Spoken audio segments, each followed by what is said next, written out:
Assalamualaikum warahmatullahi wabarakatuh.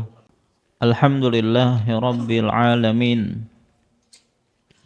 Wassalatu wassalamul atammanil akmalani alal mab'usi rahmatan lil alamin.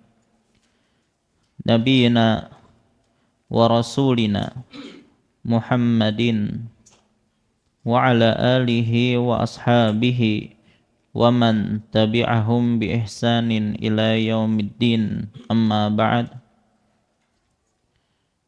Fa ya ibadallah, kaum muslimin wal muslimat rahimani Allahu wa iyyakum.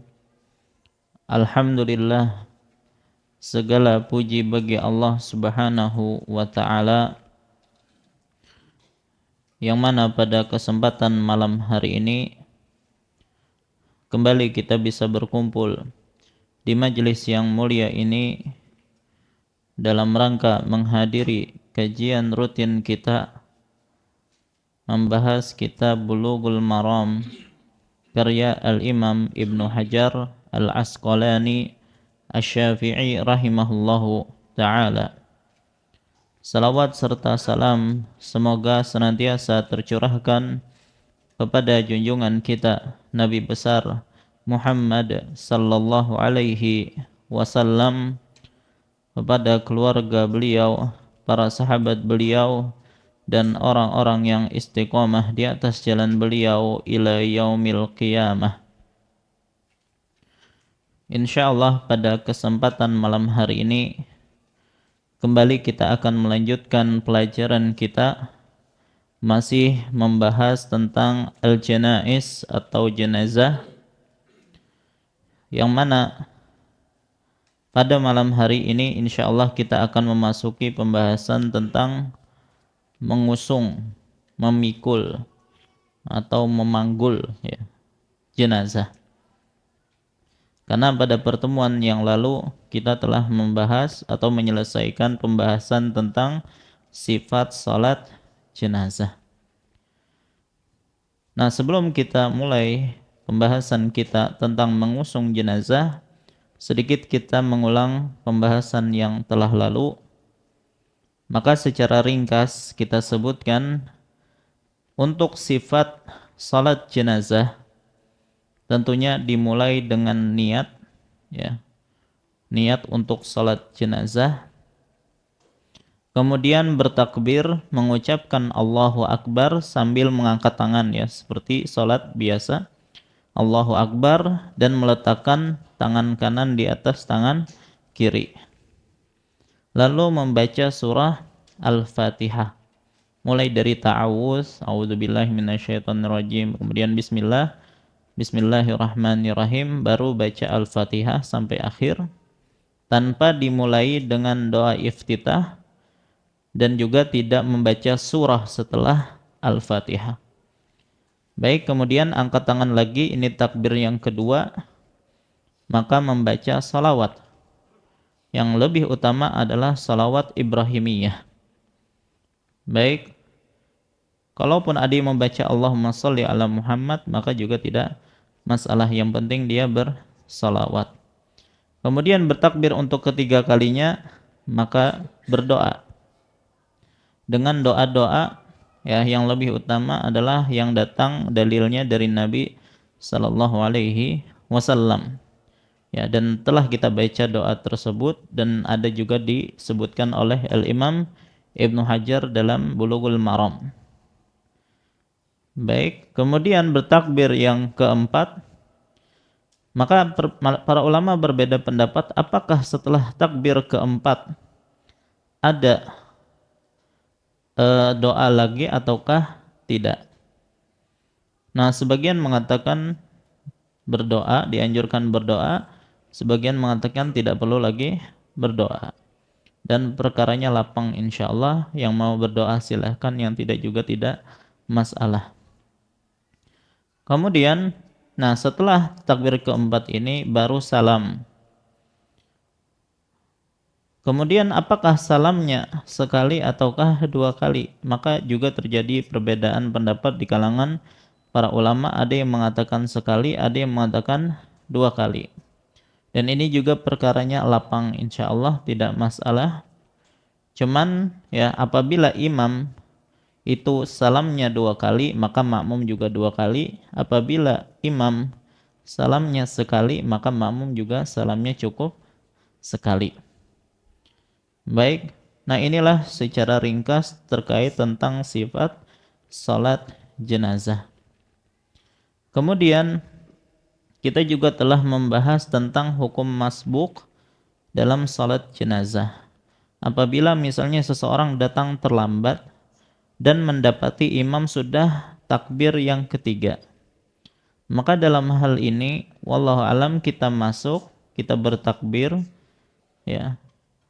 Ketika imam takbir keempat, kita takbir lagi, berarti kita terhitung takbir kedua. Ketika imam salam, maka kita sempurnakan takbir yang kita ketinggalan. Berarti tambah 2 takbir lagi dan baca sesuai urutannya, tapi dengan ringkas. Ya, jangan panjang-panjang, nanti khawatir jenazahnya keburu diangkat.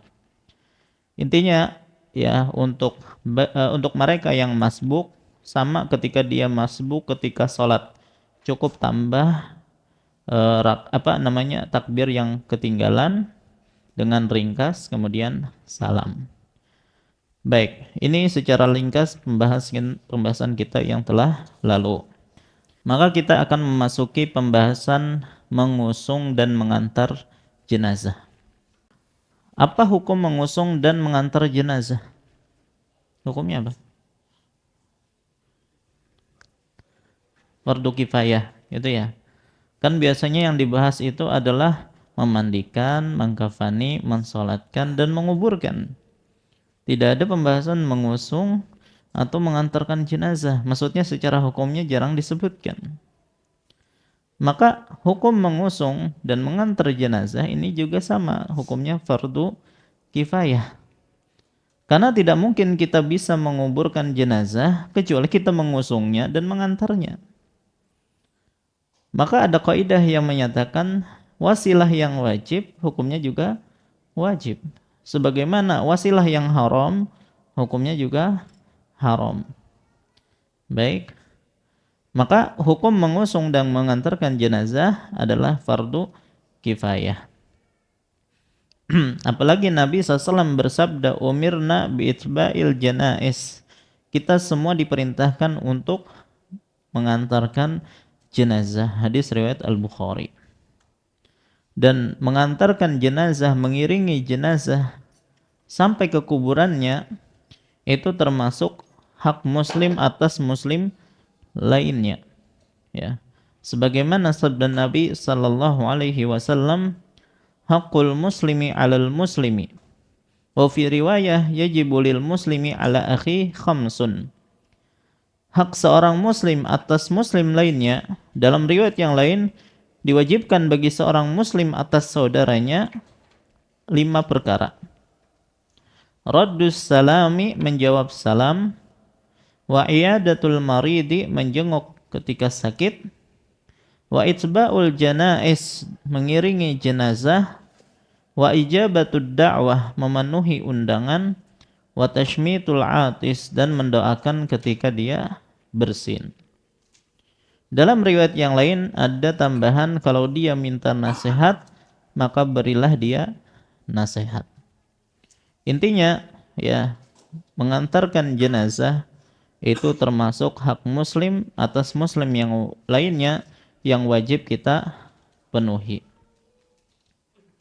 Begitu juga ada perintah dari Nabi SAW, udul maridah watfa'ul janais tadzakirukumul akhirah atau tadzakkarunal akhirah. Jenguklah orang sakit dan iringilah jenazahnya, niscaya dengannya akan mengingatkan kalian kepada akhirat. Orang yang sering mengunjungi orang yang sedang sakit atau mengantarkan jenazah, maka dia pasti akan mengingat kematian. Ini salah satu faedah dari mengiringi jenazah. Intinya, mengantarkan jenazah itu hukumnya adalah fardu kifayah. Adapun untuk fadilah keutamaan mengiringi jenazah, pertama kita katakan bahwasanya mengiringi jenazah itu ada dua tingkatan. Mengiringi jenazah itu ada dua tingkatan. Tingkatan yang pertama adalah mengiringinya dari rumah duka sampai jenazah disolatkan di tempat solat. Ulangi, jadi mengiringi jenazah itu ada dua tingkatan. Yang pertama mengiringi dari rumahnya, rumah duka, sampai disolatkan di musalla, di tempat menyolatkan jenazah. Adapun tingkatan yang kedua, dan ini yang lebih sempurna, mengiringi jenazah dari rumah duka sampai selesai dimakamkan. Baik, jadi yang pertama hanya sampai sholat saja, tidak ikut menguburkan. Dan yang kedua itu sampai menguburkan, bahkan juga mendoakan. Dan inilah yang lebih sempurna. Dan kedua tingkatan ini pernah dilakukan oleh Rasulullah sallallahu alaihi wasallam. Disebutkan oleh sahabat yang mulia Abu Sa'id Al-Khudri radhiyallahu anhu, beliau mengatakan, dahulu ketika kami berada di Madinah, apabila ada salah seorang dari kami menghadapi kematiannya, jadi sekarat, maka kami pun langsung memberitahukan Nabi sallallahu alaihi wasallam. Jadi orangnya sudah sakit parah, sekarat, maka para sahabat langsung menghubungi atau memberitahukan Nabi sallallahu alaihi wasallam. Maka Nabi SAW pun mendatanginya seraya memohonkan ampunan baginya. Nah, ketika orang itu ternyata meninggal, sampai meninggal, maka Nabi SAW dan orang-orang yang menjenguknya akan mengiringi jenazah orang tersebut sampai ia dimakamkan, berarti disolatkan. Jadi dari memandikan, kemudian mengkafani, disolatkan sampai dimakamkan. Ya, Nabi SAW selalu mengikuti itu. Maka akhirnya para sahabat pun berpikir, oh bisa jadi ya perkara ini justru akan menahan Nabi Shallallahu Alaihi Wasallam dalam waktu yang lama. Bayangkan dari mulai dia sekarat sampai dikuburkan. Maka hal ini membuat para sahabat pun berpikir, oh bisa jadi ini hal menyusahkan Nabi Shallallahu Alaihi Wasallam. Kata mereka, andai kita tidak memberitahu Nabi tentang seseorang kecuali setelah ia meninggal saja. Kalau tadi kan sejak sekarat ya, sudah diberitahukan kepada Nabi. Sekarang mereka bilang kalau mulai dari meninggal saja. Kalau meninggal baru dipanggil Nabi. Mungkin itu tidak akan merepotkan atau memberatkan Nabi.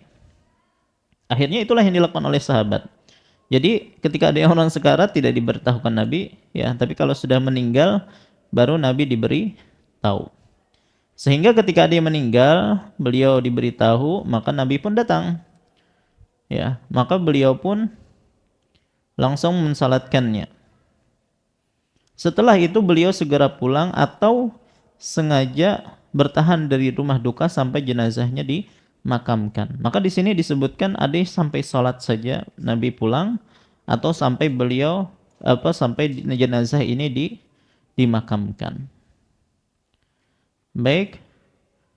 Intinya di sini Nabi SAW pernah melakukan kedua-duanya. Baik mengantarkan sampai sholat saja maupun mengantarkan sampai dikuburkan. Baik. Dan tentunya tingkatan yang kedua ini yang lebih besar fadilahnya, ya. Hal ini berdasarkan sabda Rasulullah sallallahu alaihi wasallam yang sering kita bacakan, dan ini juga termaktub dalam hadis nomor 594. Ini sudah kita baca sebelumnya.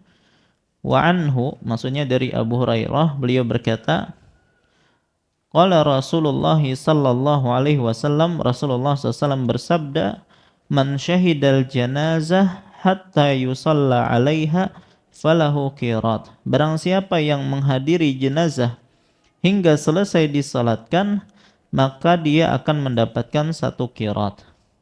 Wa man syahidaha hatta tudfana falahu qiratan. Barang siapa yang menghadiri jenazah hingga selesai dikuburkan, maka dia mendapatkan 2 qirat.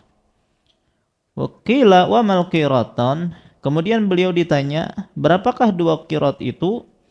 Qala, beliau bersabda, mislul jabalainil azimaini, muttafaqun alaih. Seperti 2 gunung yang besar. Dalam riwayat Muslim, hatta tuda'a fil lahdi, ya, yaitu sampai selesai dimasukkan ke liang lahat, biar dapat mendapatkan 2 qirat. Hadis berikutnya, walil Bukhari, man tabi'a janazata muslimin imanan wahtisaban wa kana ma'ahu hatta yusalla 'alaiha wa yufragha min dafniha fa innahu yarji'u bi qirataini kullu qiratin mislu Uhudin. Barang siapa yang mengiringi jenazah seorang muslim karena iman dan mengharapkan pahala, dan ia tetap terus bersama jenazah itu sampai selesai disalatkan dan selesai dikuburkan, maka ia akan pulang dengan membawa 2 qirat. Masing-masing qirat sebesar gunung Uhud. Maka dari sini kita tahu, ya, bahwasanya dari mengiringi jenazah ini ada 2 tingkatan. Ada yang sampai salat saja, ada sampai menguburkannya. Lantas muncul pertanyaan, kalau hanya salat saja, jadi dia tidak mengiringi dari rumah duka, dan kebanyakan kayak gitu. Langsung nunggu bahkan di musholla atau di masjid. Ya, sementara kalau lafaz ini kan mengiringi, ya, dari rumah duka sampai disolatkan. Kalau hanya disolatkan, dia langsung ke masjid, ya, bahkan nunggu jenazahnya mungkin. Apakah dia juga akan mendapatkan 1 qirat? Maka jawabannya dia dapat mendapatkan 1 qirat. Ya, karena ada riwayat yang lain yang menyatakan hanya disolatkan. Tapi tentunya bagi mereka yang mengiringi jenazah mulai dari rumah duka sampai disolatkan, tentunya qiratnya berbeda. Ya, para ulama menjelaskan bahwasanya kualitas qirat antara satu dengan yang lain pun berbeda-beda. Makanya dalam riwayat yang lain, qirat yang paling kecil itu seperti Uhud. Berarti ada yang lebih besar daripada itu. Baik, kemudian setelah disolatkan dia iringi lagi sampai dikuburkan. Maka kalau dia mengerjakan dua-duanya, maka dia akan mendapatkan 2 qirat. Baik, kalau hanya ikut nguburin saja dia enggak sholat, dapat enggak? Kalau dia tanpa sholat, cuma ikut menguburkan, dapat 1 qirat. Atau disyaratkan harus sholat juga. Ya, wallahu alam, kalau ikut menguburkan maka dia dapat 1 qirat. Kalau hanya mengiringi saja, belum dikuburkan dia sudah pulang, dapat qirat enggak? Enggak dapat, karena disebutkan harus selesai dikuburkan. Baik. Kalau hanya pertengahan, belum selesai lagi dikuburkan, ya, maka ini juga belum memenuhi syarat untuk mendapatkan qirat. Jadi benar-benar harus selesai dikuburkan. Baik, dan lebih utama lagi, tidak hanya sebatas selesai dikuburkan, tapi juga ikut mendoakan. Ya, di antara hal yang dianjurkan setelah menguburkan adalah mendoakan. Nanti insya Allah kita bahas ketika membahas tentang menguburkan jenazah. Baik. Kemudian ketika misalnya kita sholat, jenazahnya itu ada beberapa, misalnya ada 5 atau ada 3 lah. Berarti ketika seorang sholat, apakah dia cuma dapat 1 qirat ataukah 3 qirat? Ya, semakin jenazahnya banyak, apakah pahalanya semakin banyak? Maka hal yang sama pernah ditanyakan kepada Syekh bin Baz rahimahullah, dan beliau menjawab, kita berharap ia mendapatkan beberapa qirat sesuai dengan jumlah jenazah. Intinya kalau semakin banyak jenazahnya, maka qiratnya juga akan semakin banyak. Dan ini adalah fadilah yang besar. Makanya ketika hadis ini yang berkaitan dengan pahala ini, kata Nabi kan, man shalla ala janazah falahu qirat. Barang siapa yang mensalatkan jenazah, maka baginya satu qirat. Pertama, hadis ini mengatakan man shalla ala janazah, barang siapa yang salat atas jenazah. Tidak disebutkan harus mengiringi, ya. Ini menunjukkan bahwasanya hanya salat saja itu berhak mendapatkan satu qirat. Kemudian di sini disebutkan janazah. Kalau pian belajar bahasa Arab, jenazah ini tanpa alif lam disebut dengan isim nakirah.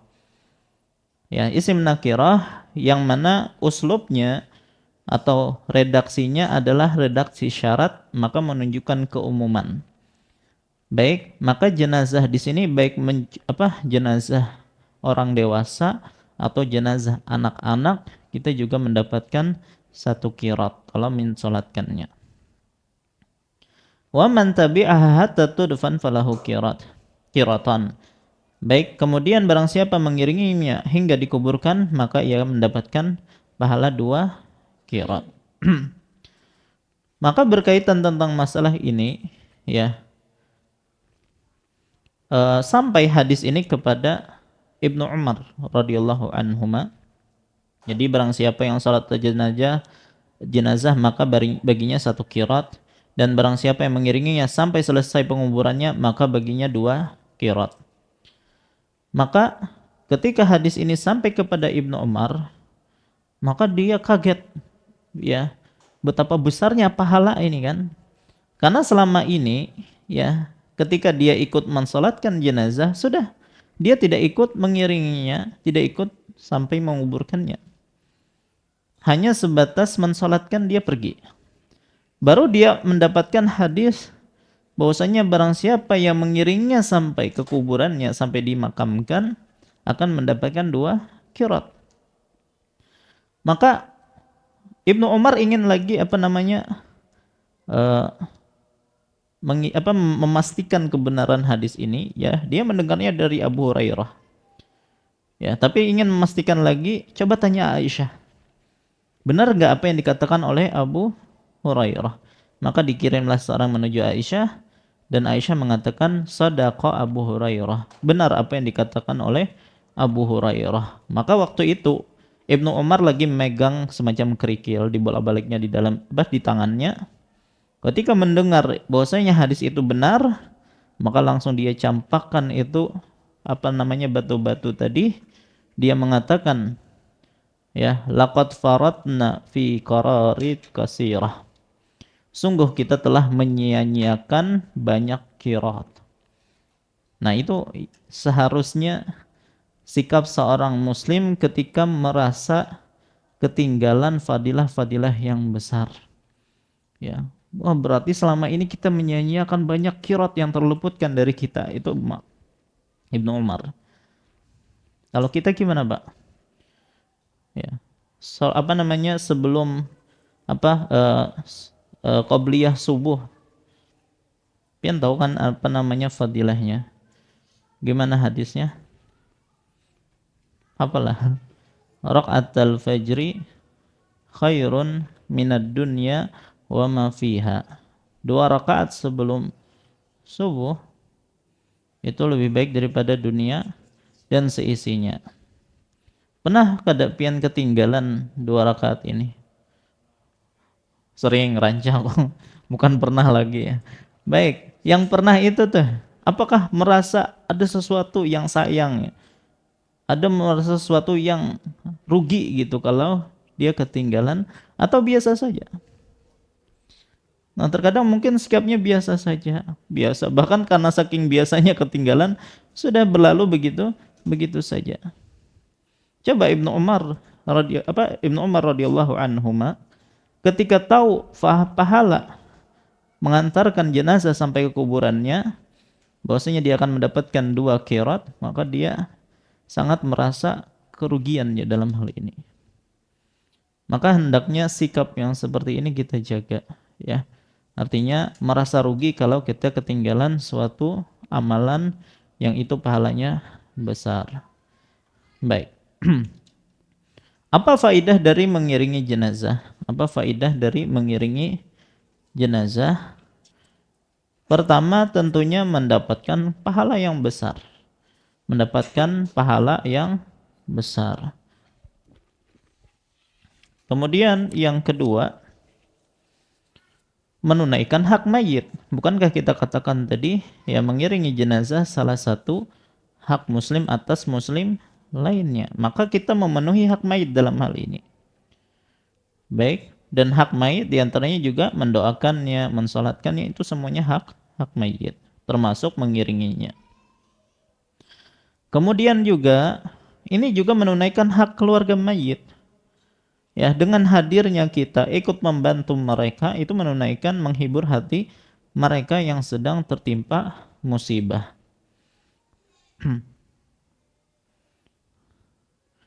Baik. Kemudian membantu keluarga mayit, menghibur mereka, ya, menggali kuburan untuk keluarga mereka yang meninggal, dan seterusnya. Dan yang kelima itu yang disebutkan tadi, mengiringi jenazah itu bisa mengingatkan seseorang kepada kematian. Baik, dan ini merupakan faidah tersendiri bagi orang yang mengiringi jenazah tersebut, ya. Semakin dia sering mengiringi jenazah, maka dia akan semakin sering mengingat kematian. Baik, nah ini berkaitan tentang tadi fadilah dari mengiringi jenazah. Baik, kita akan berpindah kepada pembahasan rambu-rambu saat mengiringi jenazah. Maksudnya aturan-aturan berkaitan mengiringi jenazah.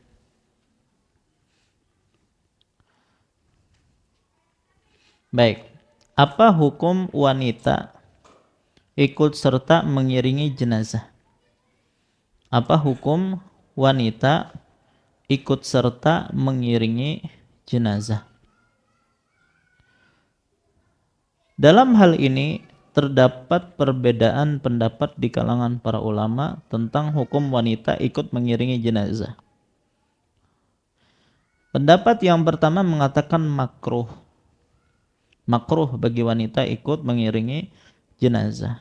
Mana dalil akan hal itu? Dalilnya, silakan buka hadis nomor 597. 597. Wa an ummi Atiyah radhiyallahu anha qalat nuhina an ittiba'il janais wa lam yu'zam alaina, muttafaqun alaih. Dari Ummu Atiyah radhiyallahu anha, dia berkata, kami dilarang mengiringi jenazah. Tentunya ketika sahabat atau sahabiyah mengatakan kami dilarang, maksudnya yang melarang siapa? Rasulullah sallallahu alaihi wasallam. Jadi kami dilarang mengiringi jenazah. Namun tidak keras larangannya, artinya tidak dengan keras dilarangnya. Maka seolah-olah masih ada kelonggaran di sini, ya. Kalau kita melihat redaksinya, berarti ini dilarang cuman tidak keras larangannya. Maka dari sini sebagian ulama mengatakan, oh berarti hukumnya hanya sebatas makruh, ya. Karena larangan itu bisa sifatnya haram, bisa sifatnya makruh. Makruh itu dilarang enggak? Dilarang. Baik, sebagaimana yang haram dilarang, hanya saja untuk yang haram dilarang kalau dikerjakan berdosa. Kalau makruh dilarang, tapi kalaupun dikerjakan tidak berdosa.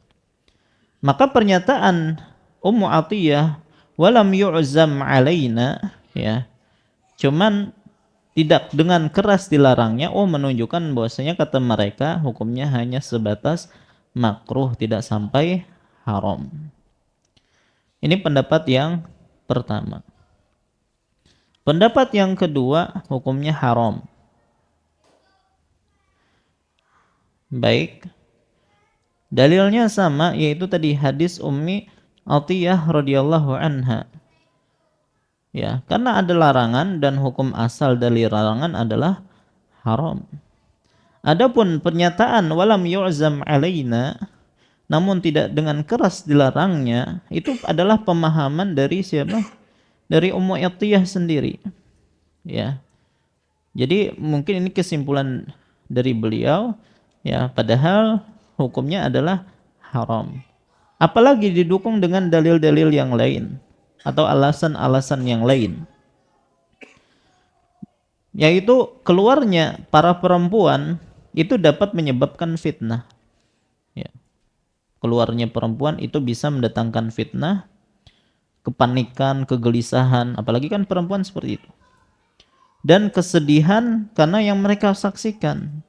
Ya, dan biasanya kan yang tidak tahan melihat kondisi seperti ini adalah para wanita.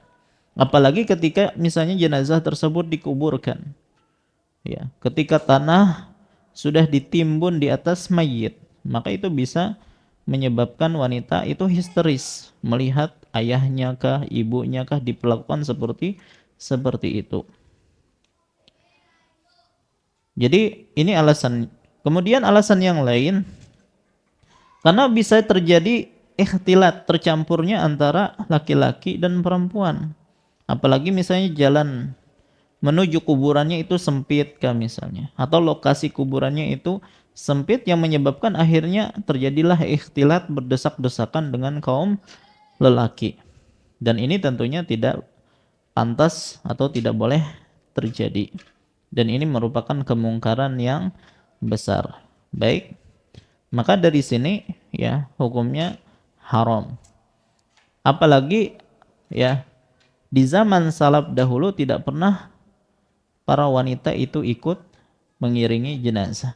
Baik dari kalangan sahabat ataupun yang setelahnya tidak dinukil bahwasanya para wanita itu ikut mengiringi jenazah. Ya, jadi wallahu alam yang lebih hati-hati dalam masalah ini para wanita itu tidak ikut mengiringi jenazah. Ya, walaupun sekali lagi dalam masalah ini terdapat khilaf di kalangan para ulama. Kalaupun ternyata bagi mereka yang mengambil hanya sebatas makruh saja, maka hendaknya para wanita ya mengiringi dari jauh. Dan jangan sampai menimbulkan keributan atau misalnya tadi sampai membuat dia sedih sampai menangis histeris dan seterusnya. Kalau ada itu tentu saja itu hal yang dilarang. Baik. Nah, jadi yang pertama kaum wanita itu dilarang untuk ikut mengiringi jenazah. Aturan yang kedua dalam mengiringi jenazah, tidak boleh mengiringi jenazah dengan perkara-perkara yang melanggar syariat. Tidak boleh mengiringi jenazah dengan perkara-perkara yang melanggar syariat.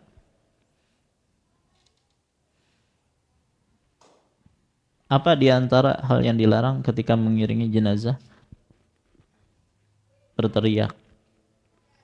Terus apalagi yang mungkin pian saksikan?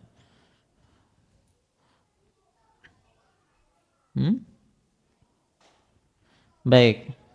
Di antara yang dilarang ya, diiringi dengan suara tangisan yang keras misalnya. Kalau mungkin menangis itu wajar, tapi kalau sampai meraung-raung suara keras, maka itu dilarang. Baik. Begitu juga di antara yang dilarang adalah mengiringinya dengan bakar-bakaran seperti kemenyan, dupa. Ya. Cuman di tempat kita sepertinya tidak ada ya yang mengiringi jenazah dengan dupa-dupa seperti itu. Ada nggak? Nggak ada. Baik. Dan ini sering terjadi di zaman dulu dan Nabi SAW melarangnya. La tutba'ul janazatu bisautin walanar. Hendaklah jenazah itu jangan diiringi dengan suara rintihan, suara tangis tadi, dan juga api ya, dengan api ya tadi seperti bakaran-bakaran dan seterusnya. Hadis riwayat Abu Daud dan Ahmad dengan derajat yang hasan. Begitu juga dari Ibnu Umar radhiyallahu anhuma, ia berkata, naha Rasulullah sallallahu alaihi wasallam an tutba'a janazatun ma'aha rannah. Rasulullah sallallahu alaihi wasallam melarang untuk mengiringi jenazah dengan disertai rintihan. Hadis riwayat Ibnu Majah, Ahmad dengan derajat hasan. Baik, maka kalau ada pengantaran jenazah atau iringan jenazah dengan perkara yang melanggar syariat, maka ini diharamkan. Makanya Amr bin As radhiyallahu an pernah berwasiat, fa idza ana mittu fala tashabani naihatun wala nar. Jika aku mati, janganlah ada seorang pun wanita yang meratap, dan jangan pula ada api yang menemaniku. Artinya ketika mengiringi jenazahku. Baik. Dan hendaknya, ya, pian mungkin sudah tua misalnya, awak sudah sakit-sakitan, dan kemungkinan nih keluarga setelah kita, ya, setelah kita meninggal akan melaksanakan ritual-ritual aneh, maka bagus pian wasiatkan. Ya, kalau perlu detail. Ya, siapa yang memandikan si fulan, yang mengafani si fulan, yang mensalatkan si fulan. Nanti dikuburkan seperti ini. Ya. Jangan lakukan ini, jangan lakukan itu sepeninggalku, dan seterusnya. Baik, maka yang seperti ini ya sangat dianjurkan bagi seseorang untuk berwasiat. Baik.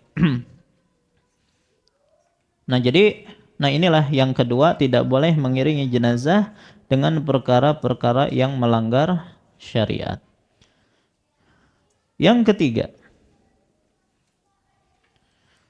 tidak boleh mengeraskan suara di hadapan jenazah.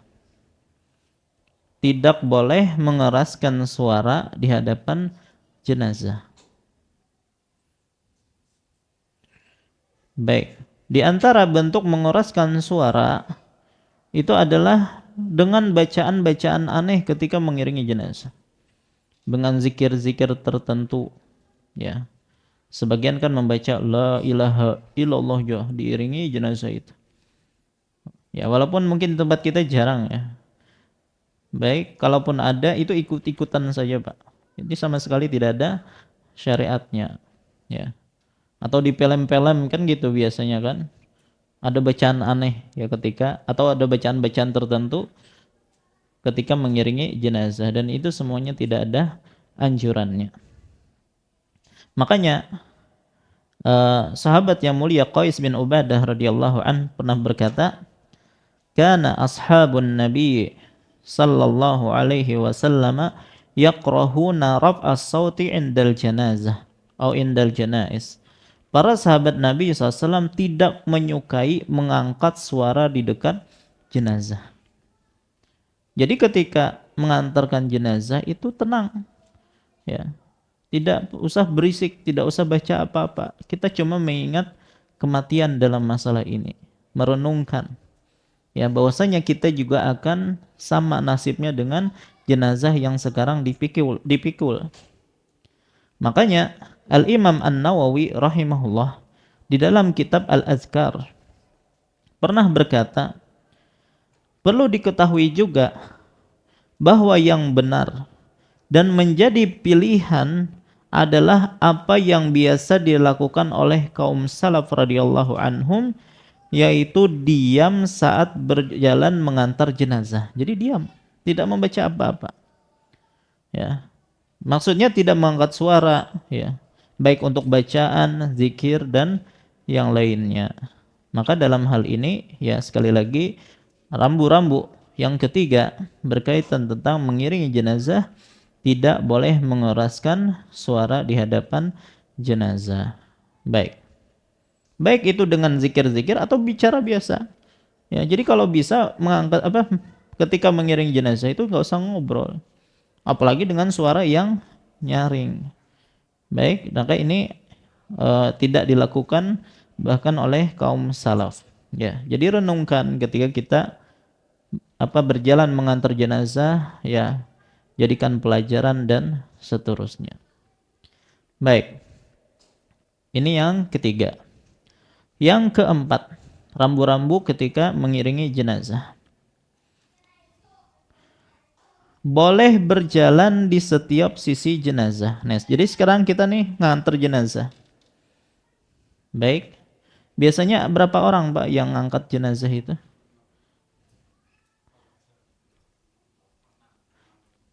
6. Kalau 6 di mana aja? Taruhlah ini keranda ya. Di sini 4, tengah 2 gitu ya. Jadinya 6. Baik. Sisanya di depan nggak ada. Ada yang bawa payung gitu ya. Baik. Nah, jadi selain mereka yang mengangkat keranda, ya, di manakah mereka berjalan? Ya, apakah di depan, di samping kiri kanan, ataukah di belakang? Maka secara hukum boleh, maka boleh di mana saja. Mau di depan, belakang, kiri, kanan, silahkan. Baik. Dengan syarat masih dekat dengan jenazah. Ya, kalau sangat jauh maka tidak bisa mungkin dikatakan sebagai mengiringi jenazah ya. Jadi dekat-dekat saja. Baik. Nah, hal ini berdasarkan sabda Nabi sallallahu alaihi wasallam, "Ar-raqibu yasiru khalfal janazah." Bagi yang naik kendaraan, ia mengiringi di belakang jenazah. Wal mashi haitsu syaa minha. Adapun bagi yang berjalan kaki, ia berjalan di sisi mana saja yang ia kehendaki. Baik khalfaha wa amamaha, baik di belakang jenazah, di depan jenazah, wa an yaminiha, di kanannya, wa an yasariha, atau di kirinya, qariban minha, ya, yang penting dekat dengannya, dengan jenazah.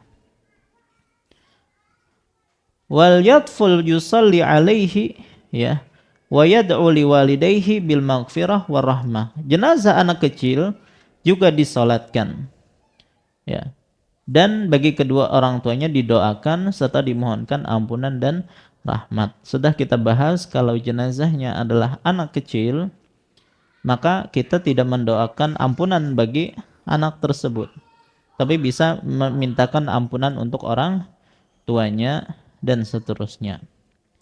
Baik, nah masih pembahasan tentang ini, di manakah orang yang mengantar jenazah berjalan. Insyaallah kita lanjutkan setelah salat. Wallahu taala alam wa sallallahu ala nabiyina Muhammad wa ala alihi washabihi wasallam. Assalamualaikum warahmatullahi wabarakatuh. Alhamdulillahi rabbil alamin. Wa bihi nasta'in ala umurid dunya wad din. Wa ashhadu an la ilaha illallah wahdahu la syarika lah, wa ashhadu anna Muhammadan abduhu wa rasuluh. Allahumma salli wa sallim wa barik ala nabiyyina wa rasulina Muhammadin wa ala alihi wa ashabihi wa man tabi'ahum bi ihsanin ila yaumiddin, amma ba'd. Fa insyaallah kita lanjutkan kembali pelajaran kita. Maka tadi kita telah sebutkan tentang posisi ketika mengiringi jenazah. Maka tentunya orang yang mengiringi jenazah itu kan ada yang berjalan dan mungkin juga ada yang berkendaraan.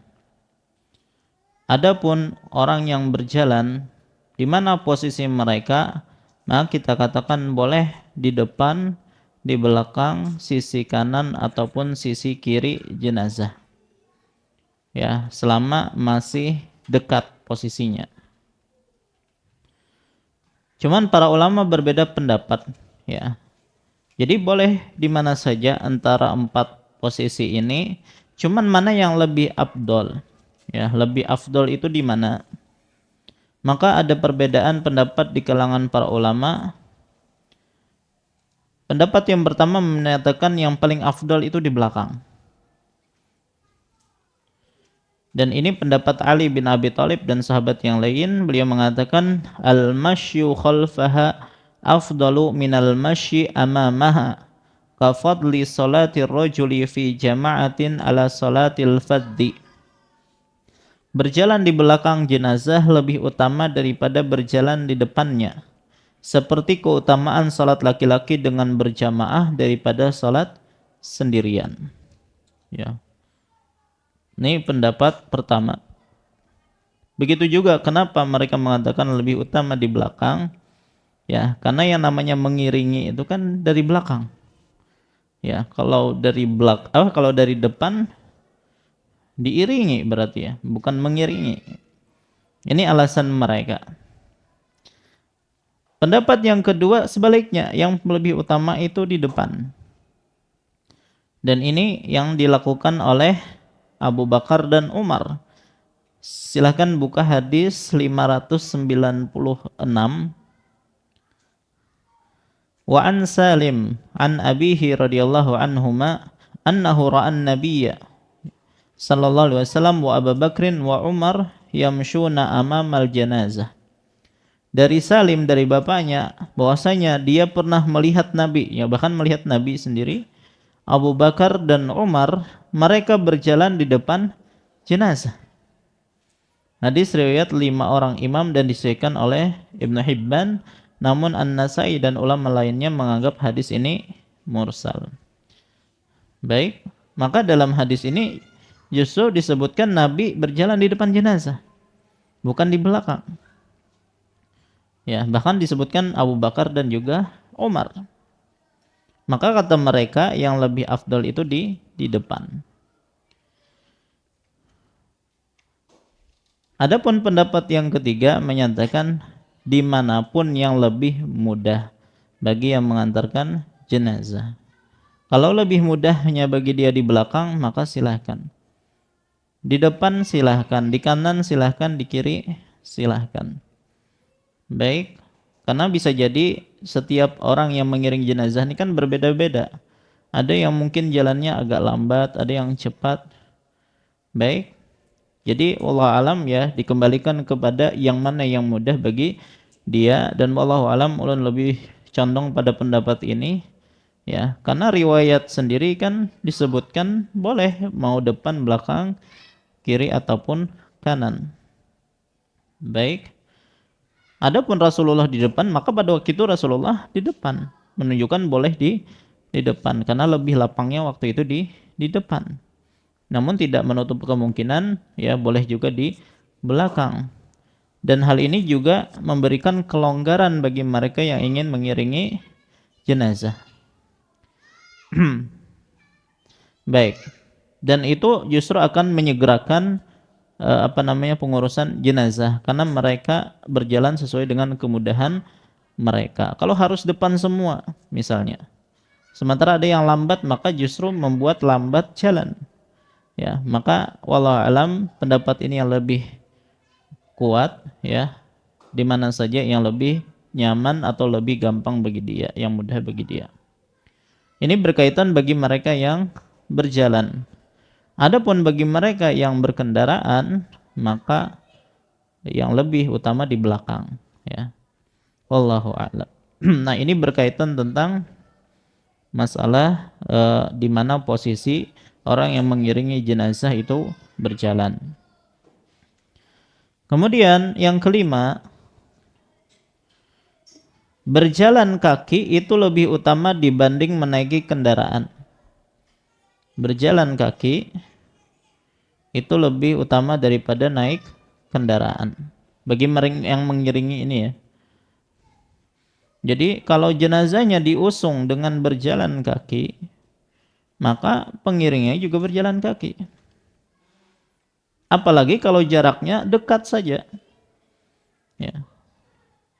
Kalau hanya jalan misalnya beberapa ratus meter, ya tidak masalah, ikut saja berjalan, tidak mesti harus berkendaraan ketika mengiringi jenazah, karena itu yang lebih utama. Makanya disebutkan dalam hadis yang diriwayatkan oleh Sauban radhiyallahu an, beliau mengatakan, sesungguhnya Rasulullah SAW pernah dibawakan seekor hewan tunggangan saat beliau mengiringi jenazah. Namun beliau menolaknya.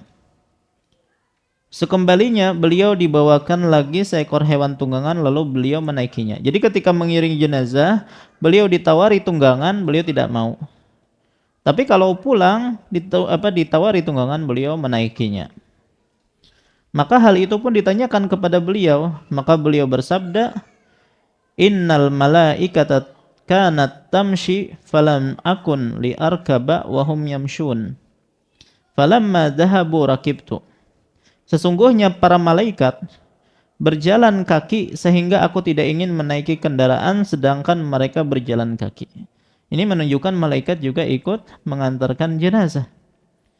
Pada saat mereka telah pergi, maka aku pun menaiki kendaraan. Hadis riwayat Abu Dawud dan dinyatakan sahih oleh para ulama. Baik. Nah, jadi hukum asalnya yang sunnah itu adalah berjalan kaki. Tapi tentunya ya, kalau misalnya dia tidak mampu berjalan kaki ya dan lebih mudah pakai kendaraan, maka tidak masalah. Apalagi misalnya agak jauh atau panas dan seterusnya, maka silahkan pakai kendaraan. Wallahu a'lam. Yang keenam, dianjurkan berdiri ketika melihat jenazah. Dianjurkan berdiri ketika melihat jenazah. Ini tentunya bagi mereka yang tidak mengiringi jenazah. Jadi kita misalnya duduk-duduk, kemudian lewat iring-iringan jenazah. Maka dalam hal ini kita dianjurkan untuk berdiri. Baik.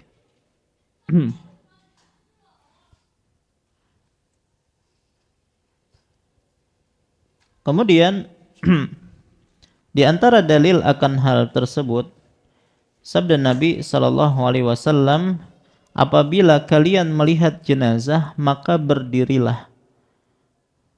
Ini bagi mereka yang duduk, kemudian lewat jenazah disuruh untuk berdiri. Barang siapa yang mengiringinya, maka janganlah ia duduk sampai jenazah itu diletakkan. Bagi yang mengiringi, kan tentunya mengiringi berjalan kan, berdiri. Dan mereka tidak duduk, kecuali jenazah itu sudah diturunkan. Diturunkan dari pundak-pundak orang yang membawanya. Maksudnya diletakkan di tanah. Walaupun belum dimasukkan ke dalam kuburannya. Baik, nah ini adalah adab ketika mengiringi jenazah. Baik. Diriwayatkan dari Sahal bin Hanif bahwasanya keduanya pernah duduk di Qadisiyah, lalu para penduduk melintasi keduanya dengan membawa jenazah seseorang. Keduanya pun berdiri, ya. Maka diberitahukan sesungguhnya itu adalah jenazah seorang kafir ahli zimmah. Lalu keduanya mengatakan sesungguhnya Nabi SAW pernah berdiri dan juga pernah duduk. Baik, maka jadi kalau Nabi SAW pernah diriwayatkan beliau ketika melihat jenazah beliau berdiri dan pernah juga beliau tidak berdiri. Kenapa beliau tidak berdiri dalam hal ini? Menunjukkan bahwasanya hal itu tidak wajib. Hukumnya hanya sunnah. Ya, cuman tetap dianjurkan, lebih utama adalah ketika melihat jenazah lewat itu kita berdiri. Lantas apa hikmahnya kita berdiri? Apakah dalam rangka menghormati jenazah? Ya, bukankah kita dilarang untuk menghormati seseorang dengan berdiri? Maka para ulama menyebutkan bahwasanya hikmah atau sebab dianjurkannya berdiri, pertama, sabda Nabi SAW, innal mauta faza'un fa idza ra'aitumul janazah faqumu, rawahu Muslim. Sesungguhnya kematian itu adalah ketakutan. kepanikan. Maka apabila kalian melihat jenazah, berdirilah kalian. Hadis riwayat Muslim. Kemudian juga pernah lewat seorang jenazah, yang mana jenazah itu jenazah Yahudi. Baik, maka Nabi SAW pun berdiri, ya. Ketika dikatakan itu adalah jenazah Yahudi, maka beliau bersabda, innama qumna lil malaikah. Sesungguhnya kami berdiri karena menghormati para malaikat. Jadi bukan disebabkan karena jenazah itu, tapi berdiri karena menghormati malaikat yang lewat. Hadis riwayat An-Nasa'i dan disahihkan oleh Syalbani. Dalam riwayat yang lain juga beliau pernah berdiri ketika jenazah lewat, dan beliau dikatakan itu adalah jenazah seorang Yahudi.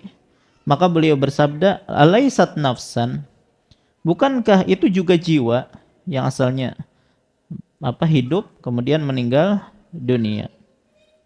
Maka dari sini kita ketahui bahwasanya illah atau sebab dianjurkannya berdiri dari kumpulan hadis ini, pertama yang namanya kematian itu kan tadi kepanikan, ya, atau ketakutan dari kematian, menunjukkan itu adalah sesuatu yang besar. Yang namanya kematian sesuatu yang besar. Jadi ketika lewat jenazah itu mengingatkan diri kita bahwasanya kita juga akan mati, ya. Di antara bentuk ketakutan tersebut kita berdiri. Berbeda dengan orang lewat jenazah biasa-biasa saja, duduk aja, seolah-olah tidak tergerak hatinya, tidak ada ketakutan di situ. Baik, jadi ini yang pertama, yaitu ketakutan atau kepanikan dari kematian. Dan yang kedua tadi, berdiri untuk menghormati malaikat yang lewat. Kemudian tadi Nabi SAW mengatakan, bukankah itu adalah jiwa yang telah dicabut. Baik, jadi ini sebab-sebab di antara sebab kenapa dianjurkan untuk berdiri.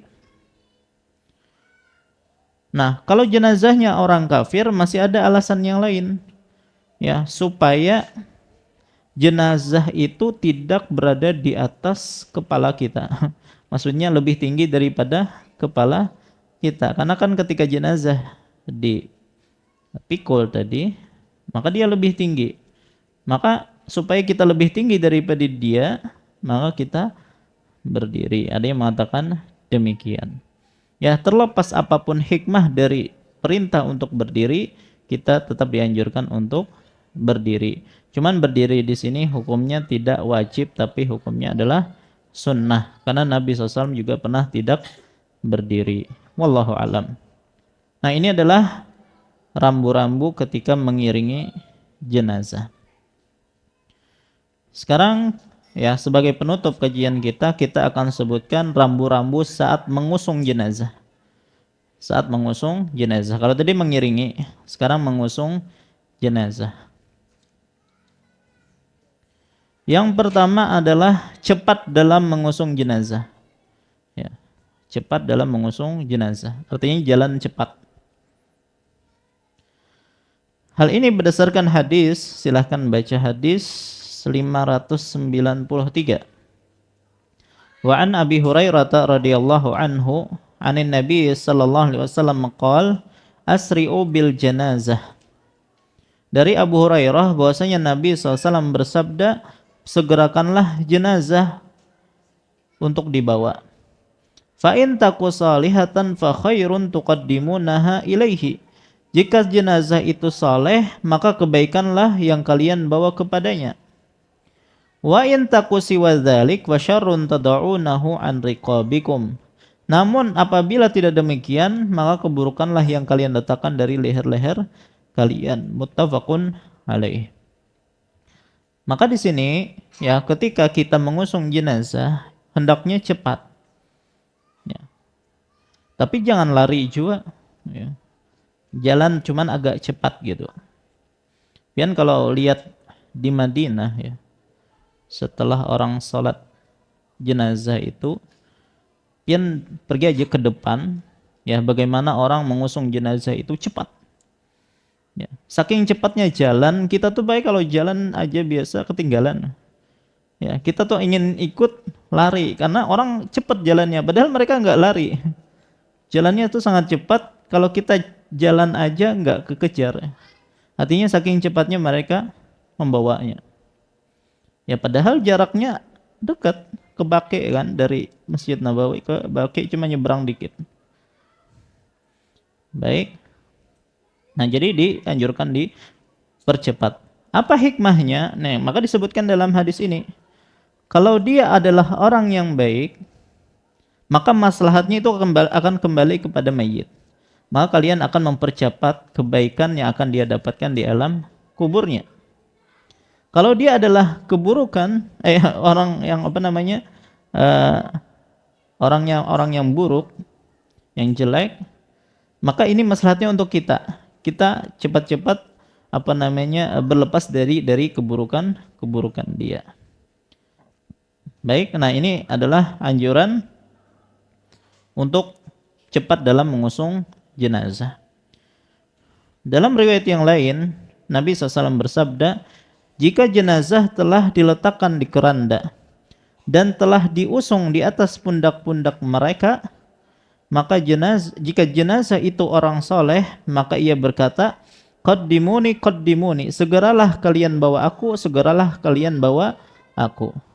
Wa in kanat ghairu salihah, apabila dia bukan orang yang soleh, qalat, dia akan berkata, ya wailaha aina yadhhabuna biha, aduh celakanya, mau dibawa kemana jenazah ini. Yasma'u sautaha kullu syai'in illal insan, semua makhluk pasti mendengar suaranya kecuali manusia.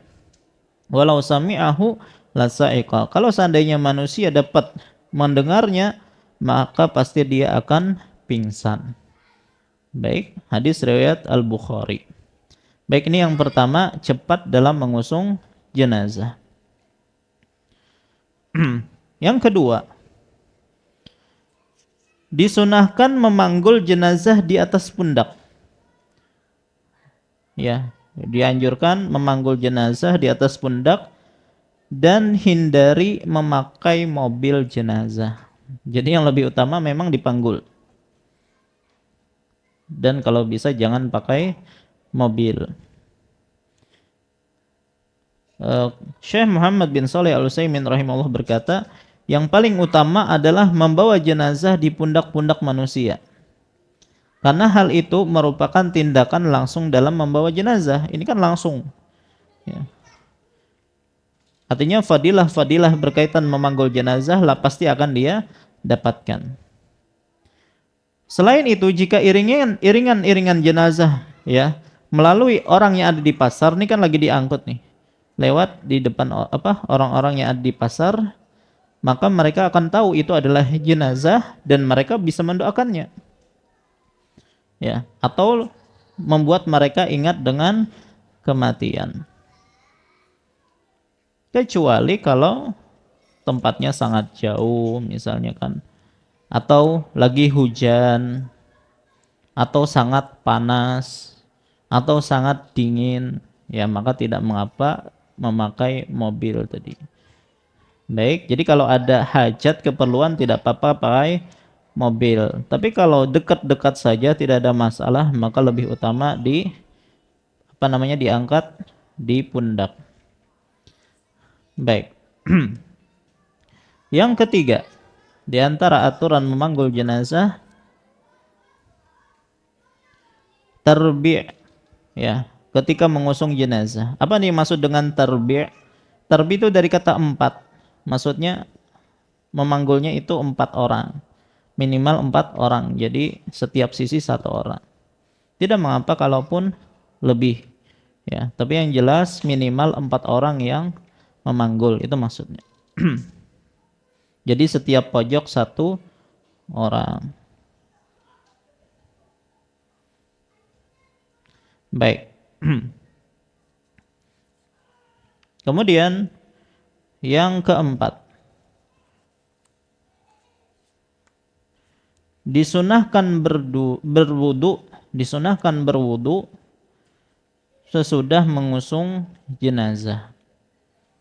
Disunahkan berwudu sesudah mengusung jenazah. Dan ini sudah kita sebutkan ketika memandikan jenazah. Nabi SAW bersabda, "Man ghassala maitan falyaqtasil wa man hamalahu falyatawadda." Barang siapa yang memandikan jenazah, hendaklah ia mandi. Dan barang siapa yang mengusung jenazah, hendaklah ia berwudu. Baik, ini sudah kita jelaskan dalam bab memandikan jenazah. Dan yang terakhir, yang kelima adalah meletakkan penutup keranda. Ya. Terutama kalau jenazahnya tersebut adalah jenazah perempuan. Ya, jadi ditutupi supaya tubuh wanita tersebut itu tidak terlihat. Baik, jadi dianjurkan memang menutup keranda jenazah supaya tidak langsung terlihat oleh mata-mata manusia, terutama ketika jenazah tersebut adalah jenazah perempuan. Baik. Dan ini wallahu alam ya, terjadi pertama kali di zamannya Umar Ibn Khattab radhiyallahu an. Ya, jadi ketika ada wanita, kalau tidak salah salah seorang putri Nabi SAW, ya ketika meninggal, maka ada ide untuk menutup keranda tersebut biar tidak dilihat langsung jenazah tersebut, apalagi itu adalah seorang perempuan. Wallahu alam. Nah, jadi inilah di antara rambu-rambu di dalam masalah mengusung jenazah. Insyaallah pada pertemuan yang akan datang kita akan bahas tentang menguburkan jenazah dan hukum-hukum berkaitan tentang masalah tersebut. Wallahu ta'ala, ini yang bisa ulun sampaikan. Salah khilaf mohon maaf. Wassallallahu ala nabiyina Muhammad wa ala alihi wasallam. Subhanakallahumma bihamdika asyhadu an la ilaha illa anta astaghfiruka wa atubu ilaik. Wassalamualaikum warahmatullahi wabarakatuh.